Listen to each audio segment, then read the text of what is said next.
and welcome to an Everyday Canines video. In this next episode, we're about threadles. We're looking at handling after you've performed a threadle.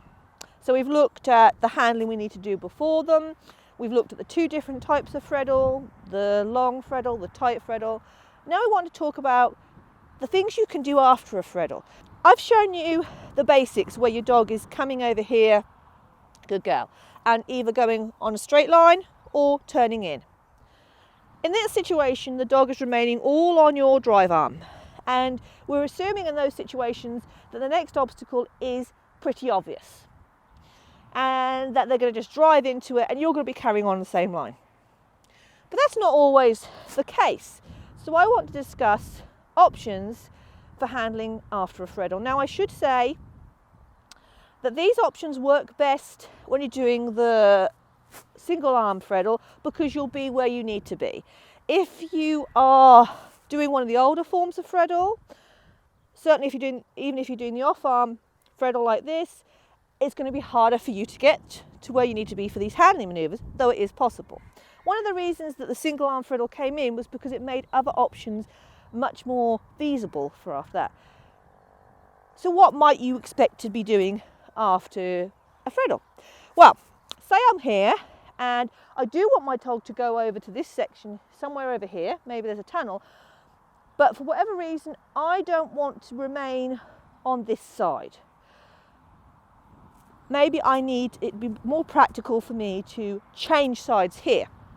What I want to be doing is performing potentially a front cross. So my dog will come over this ring, I'll perform a front cross into wherever they're going next and move on. We've looked at front crosses, straightforward, but how do we do them when we're linking them with a threadle? So we need to remember one important thing is that we need to tell the dog that it's turning on this wing.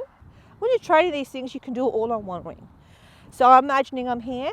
As I say, if I'm going to perform a front cross here, I need to be past that wing to do it. Come, loop, loop, good girl.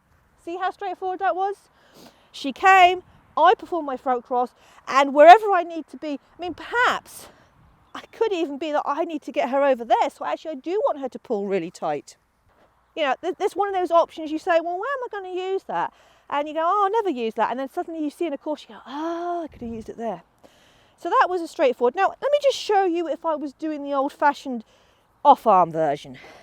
So I've got to think with the off-arm version, I'm not going to be getting so far ahead. Okay, come, loop, loop. Can you see I couldn't get as far ahead?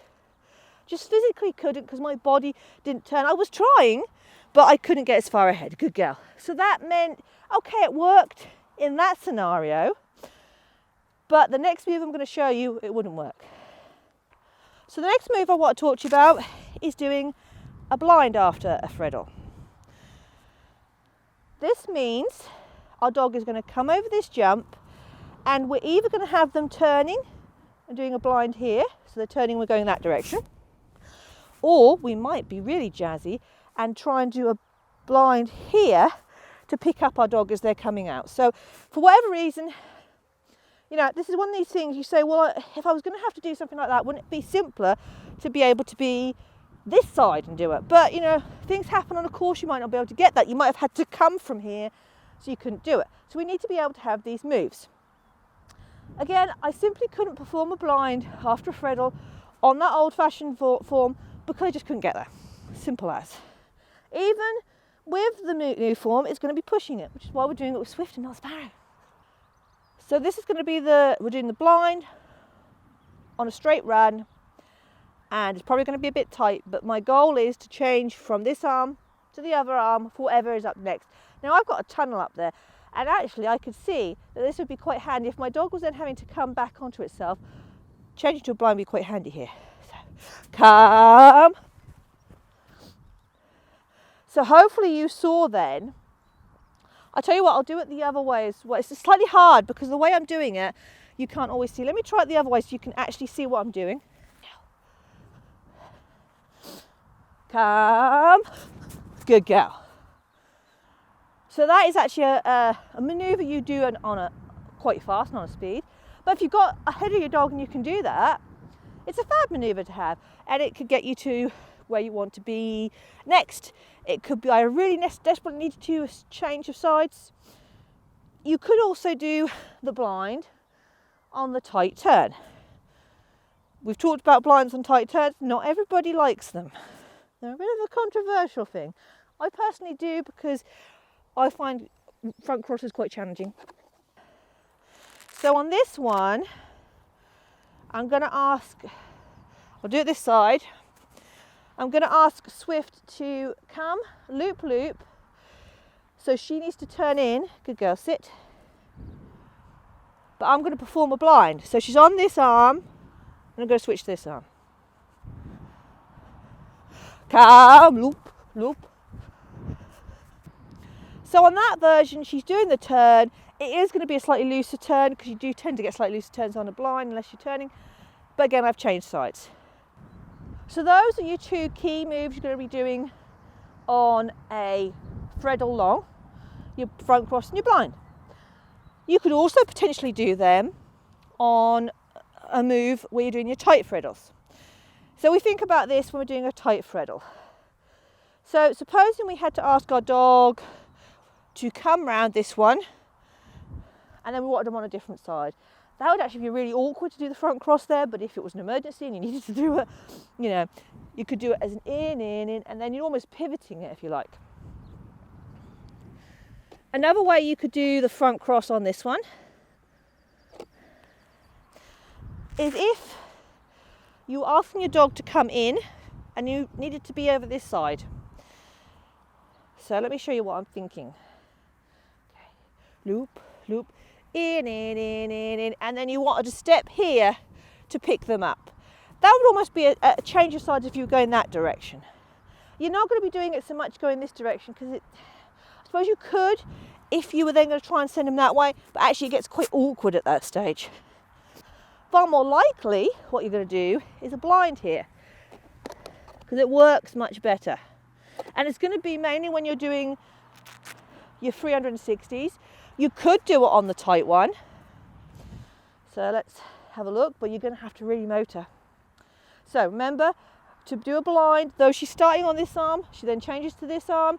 So I'm actually, to do the blind, I'm going to have to switch back to this arm. Okay. Loop, loop, in. I didn't get there.